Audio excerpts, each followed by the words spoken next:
When I got to be a father, I thought, right, my kids are going to have trampoline.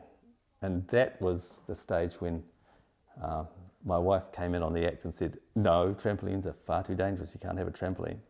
And I thought, rubbish, they were cool at school, everybody was jumping on them. No, they're too dangerous. When I looked at it, I found she was right. Damn it, she was right. They give you this great bouncing surface that kids will want to jump on, and then you surround it with big bars of steel and springs and holes, and it's the kids' fault if they hurt themselves. And that was the challenge, is if I could come up with something that my wife would accept, maybe that's a worthwhile contribution and a cool invention.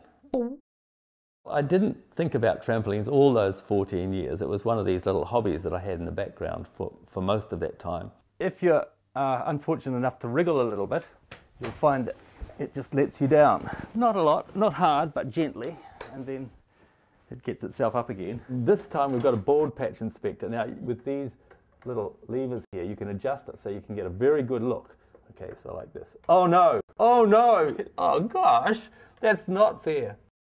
The Aquada is an amphibious car. You can press a button, the wheels fold up and the engine keeps going, and you've got a jet of water coming out the back, and you can drive around at 30 miles an hour, 50 kilometers an hour on the water.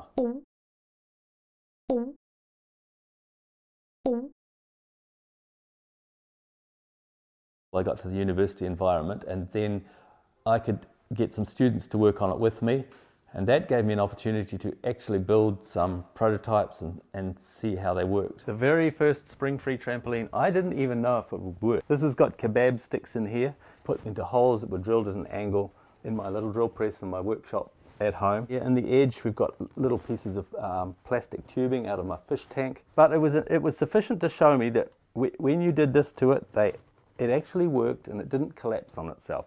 So I took all of that 14 years or whatever it is to get up to the stage where I had something that I thought was going to work for my kids, would work for other people's kids as well.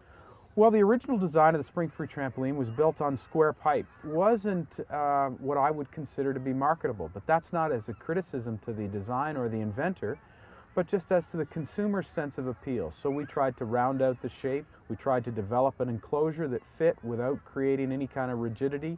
So there's been a tremendous amount of change that's taken place over time, but the spirit of the design is still the same.